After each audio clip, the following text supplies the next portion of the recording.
دیوەخانی نەزیر عاسم ئاغای سەرۆک عەشیرەتی گۆرانە لە دارەتوو.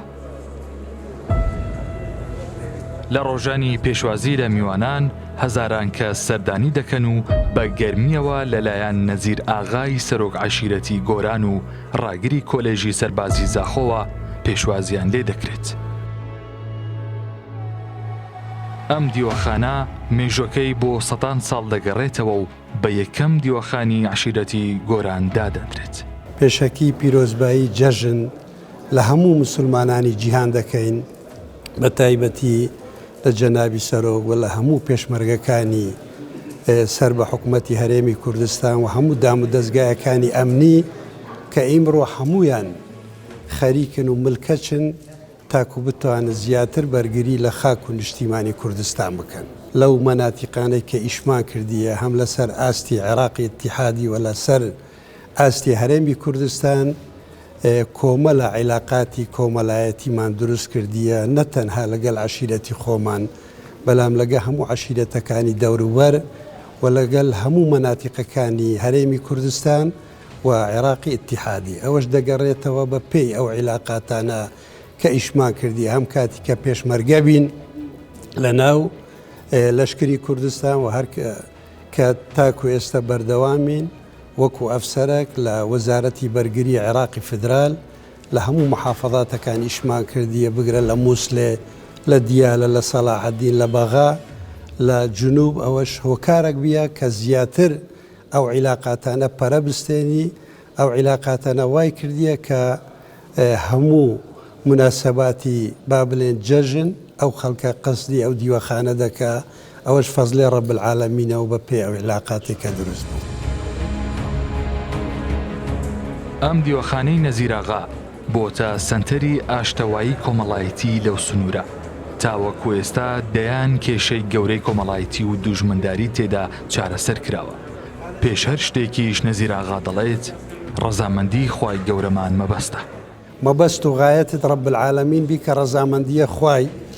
دووەم مەسلحەتێ منتیقەی نە ئیلا ئەتوەکو بڵێ بەرگری لە مەسلحەتی عەشیرەتی خۆت بکەی و عەشیرەتەکانی دی ئەگەر حەقنیش بن ئەتو هەر لەسەر نەحەقیە بڕۆی. ئەمن قەت لەگەڵ ئەوەی نیمە و تەمەنا دەکەم و داوا لە هەموو برا گەورە و ئەوانی خۆ بە ڕیسپی و خۆ بە ڕیز عەشیرەت دادەنێت دائیمەن جەوانبێ ئیجابی بەکاربینن، زیاتر دا ڕەب العالەمین لەیان ڕازیبی، زیاتر مێژووەشی پاک و دروست بکەن و تۆمار بکەن. ئەم دیوەخانە جیاوازە لە دیوەخانی ئەو کەسانەی دیکە کە بە ناوی سەرۆک عەشیرەتەوە لە کاتی چارەسەرکردنی کێشەیەکی کۆمەڵایەتی پارەیەکی زۆر لە لایەنەکان وەردەگرن، چونکە ئەم دیوەخانە تەنها لە پێناو ڕەزامەندی خوای گەورە کێشەکان چارەسەر دەکات. جەنابی لیوان نەزیر عاسم ئاغا خوای گەورە بیپارێزیتن بەردەوام کێشەی کۆمەلایەتی چارەسەر کرا لێرە و چەندان کێشەی کەوە خوێنداری و کێشەی کۆمەلایەتی و خێزانداری و ئەو شتانە و زۆر زەحمەت بیە ئاستەم بیە لۆ پێکینانی، بەلام لێرە بە فەزلی خوای تەعالا و بە یارمەتی جەنابی لیوان نەزیر عاسم ئاغای یعنی دائیمەن لەگە چاکەیە دەوێتی مەسەرەن هەر کێشەکە بیتن دەڵێ حەز دەکەم ئەو کێشەیە گەورە نەبیتن و پێشی بگاتە دادگای، پێشی بگەتە پۆلیس، نەوێتمان کێشەکە گەورەتر بیتن و بێرەوەش یعنی لەسەر مەسرەفی خۆی هۆر دوولایەنیش داوەت دەکات.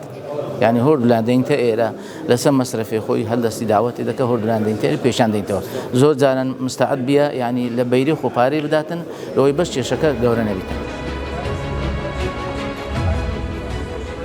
ناوبانگی مرۆڤدۆستی و دەستکراوەیی نەزیر ئاغای سەرۆک عەشیرەتی گۆران سنووری گۆرانەتی تێپەڕاندووە. هەموو ئەوانەی ناوبانگی ئەم بنەماڵە نەجیبزادەیان بیستووە دەزانن چەندە هاوکاری خەڵکی هەژار و نەخۆش و کەم دەرامەت دەکەن. و دائما ئەو بنەماڵەی نەزیر ئاغا هەموو کاتێک دائیمەن یارمەتی هەژار و نەدارەیاندا ینی جامێرە ینی ڕاستی دەدین گەلێک کەس لە تۆڕە کۆمەڵایەتەکان وەکو هاوکاریەک دەگەێن لە خەڵکەشی بەحەز دەکەن و ئەوە دەکەن من ئاگادارم چەندین جا هاوکاری خەڵکیەتی و هەژار و بەلەنگنازی کردیە بە بێ ئەوەی کە ناوی بینین خانەوادەیەوەها کە هەبی لەناو با بڵێن کۆمەلگای ئێمە ئەوە جێگای شانازی سەربەرزیە بۆ هەموو لایەکمان کە ئەو مرۆڤ دۆستانە کە هەبن بۆ خزمەتکردنی خەڵکی خۆمان. نەزیراغا جیا لە ئەرکی سەرۆکۆزی ڕاگری کۆلێژی سەربازی زاخۆیە. ساڵانە لە ژێردەستی ئەو سەتان قوتابی بۆ خزمەتی گەل و نیشتیمان پێدەگەن. کەسادێکی سەربازی خۆناڵدسپلینێکە زۆر بەرزە کە پێشان فەرماندەی سوپای بوو ناو لەشکری عێراقا فدرالدا و هەروەسا فەرماندە بوو ناو هێزên پێشمەرگەی کاتێ شۆڕەشێ و حتا ئەڤروکەژی بەردەوامەت خزمەتکردنەوە کوردستانێدا و هەروەسا کولیژە سەربازی وەکو ئەفسەرێک di nav hêzên Iraqa Federal da. Gelek qutabî derkûne lewane 5000 qutabîya tê parî bîtin. Gelek efserên pêşmergeyî mifadîtiye ji van xolên hatine vekirin serdemê Lîwanezîrî ji layê teorî û praktîkî ve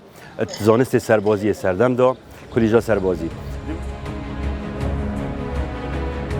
مێژوو یەم بنەماڵەیە هەر لە مرۆوە دەوڵەمەند نییە.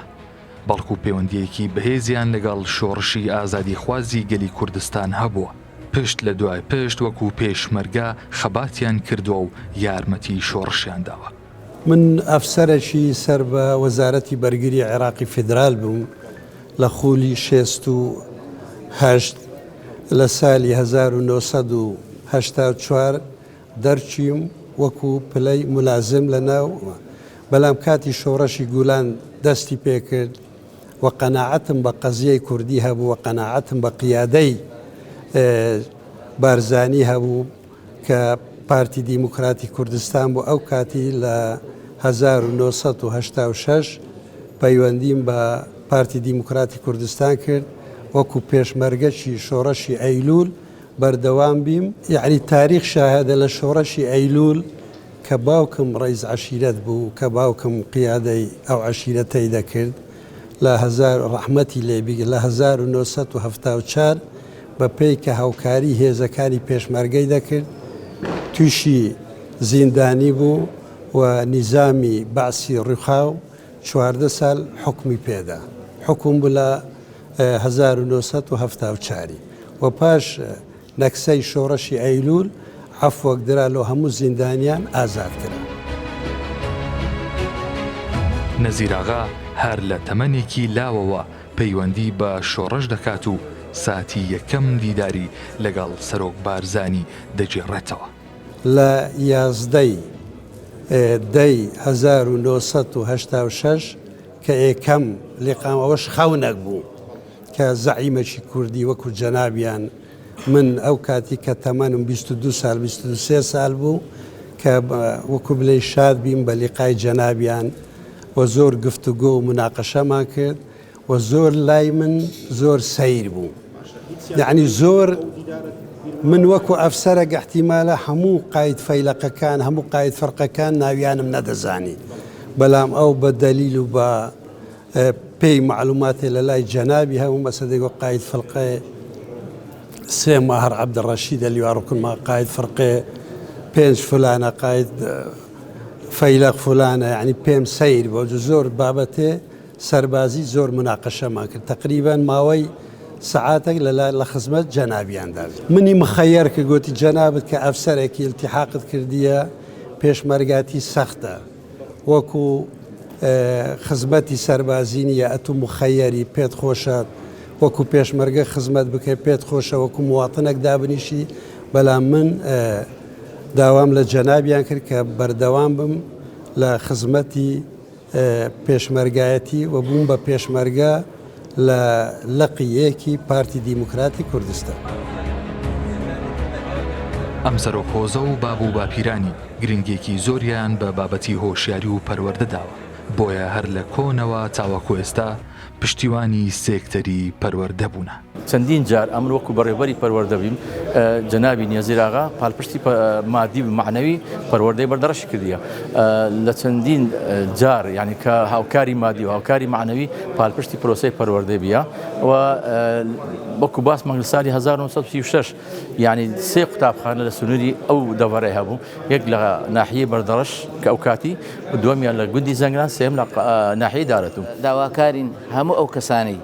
ئەو کەسانی کەوا تەمسیلەی دیوەخانان دەکەن ینی بەو شتەی ڕابن ینی نەک ئینسان لۆ خۆی بژیتن یان خۆی پێدەوڵەمەند بکاتن بەڕاستی محاولە بکەن دەستخۆشی لەو کەسانە دەکەن ئەوانەی کەوا محاولە دەکەن سولحاتیە دەکەن لە بینی مسلمانان لە ئەوەی هەرێمی کوردستان هەمووی ئەمەی کورد و دەناسین ئەمەی تابعشی عشائریە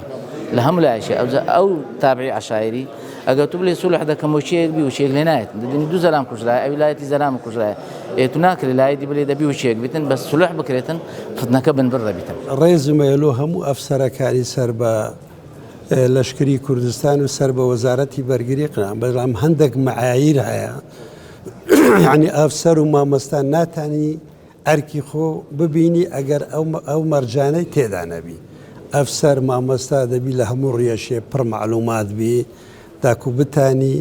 بەردەوام بی لەو کۆلیژە داکو بتانی ئەو قوتابیە کە ماوەی 2 ساڵەیان 9 مانگە مەشق دەبینی لەو کۆلیژەی کاتی دەربچی بە پلەی ئەفسەر بتانی یعنی بەرگری لە خاک و نیشتیمانەکەی خۆ بکە بتانی قیادەی فەسیلە شێ بکە وەکو ملازمەک